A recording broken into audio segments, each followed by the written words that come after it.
Would we say, at least in some respect, that the second Minsk agreement has been sort of more successful, that there has been less civilian casualties in the fighting, so that the fighting has, though there are, but I mean, it's not like in the heyday when there was like sort of how would I say that, all-out war, and there was a lot of bombings of the civilian areas of the town. So at least according to what in the media there is, is this truth or not? Well, actually, any truth is better than no truth. Yes, any ceasefire, no matter how unstable it is, better than no ceasefire. So that's definitely these are both Minsk agreements, and so they have had profound effect on the situation, and people really waited for some kind of ceasefire all the time in order to get a possibility to either escape or to bring some humanitarian aid. Because, for instance, when I was in Ukraine for a month in January, February, when there was a proclaimed ceasefire, while in reality there was no ceasefire at all. So it was a really disastrous situation, and people were desperate to have some kind of quiet days. And unfortunately, on the day when I was leaving Ukraine 3 days ago, I started to get news messages from some friends of mine now in Donetsk, that there was another violation of the ceasefire, and since 3 days ago, Donetsk and there are some other towns in the neighborhood are again under fire. So, what do you think? Well, of course, it's a very difficult question. That why is the Minsk agreement not taking reality on the ground? So to say that you've said that both parties are, attacking each other, and there is no clear signal. But what you could say that what could be the possible ways out of making sure that the ceasefire would become reality? Of course, relatively we have to speak that of course it has been also successful in that sense that the casualties, both military and civilian, have declined. But what are sort of the main obstacles, or what do you think might be the ways out of fulfilling the agreement? The main obstacles are political. First and foremost, there is a lack of willingness for true reconciliation of the conflict, because neither side is actually content with what they have achieved. That's one thing.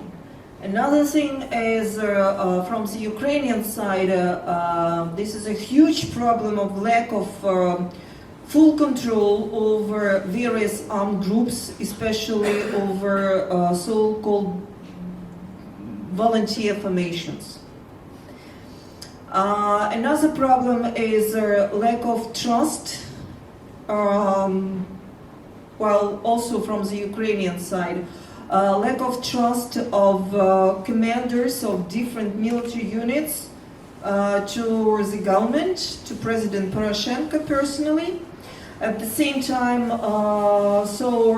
quite a lot of soldiers don't trust generals don't trust their soldiers, and this is a very vicious circle. But at the same time, there is another very big problem. During this trip, I had a meeting with one lawyer, a Ukrainian lawyer in Zaporozhye, who actually represents the parents of Ukrainian soldiers, or Ukrainian soldiers whose rights are very often also violated.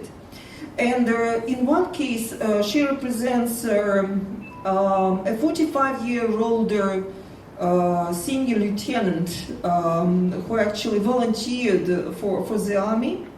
And actually this man rescued all his platoon, well actually the remains of his platoon, taking them out of the fire because there was no order actually from his senior officers to be in combat. So he didn't, by saving his soldiers, by saving their lives, he didn't violate any order because they didn't get any order. Now this man is on trial. Actually, he is facing up to 8 years, according to his lawyer, because his commanders claim that he did violate the order and they should stay at the front line. But the man tells that if they stayed at the front line without any order, without any supplies, without any food, without any weapons, actually they would be all destroyed, which wasn't worth it. So he preferred to save people's lives, and now he is on trial due to that. And actually this whole atmosphere of mistrust actually also affects the situation, because if there is a decision by the central government in Kiev to stop the war, actually they will be also attacked by those who are on the front line, because they will be, as it is going on now, they will be often told that these are traitors from Kiev. And this is an absolutely vicious circle, which and the only way how to stop it is first and foremost to stop simplifying the situation in Ukraine. It's neither black nor white. There are people in Kiev who are communicable. There are people in self-proclaimed republics who also want to stop the war. It happened so that last November, when I was in Donetsk, I was a witness of a meeting between the Minister for Defense of the self-proclaimed Republic of Donetsk and one Ukrainian general. I was together with them. So I saw how they communicated, and they communicated in Donetsk because that Ukrainian general came to rescue some prisoners of war from the Ukrainian side. And I couldn't but ask both.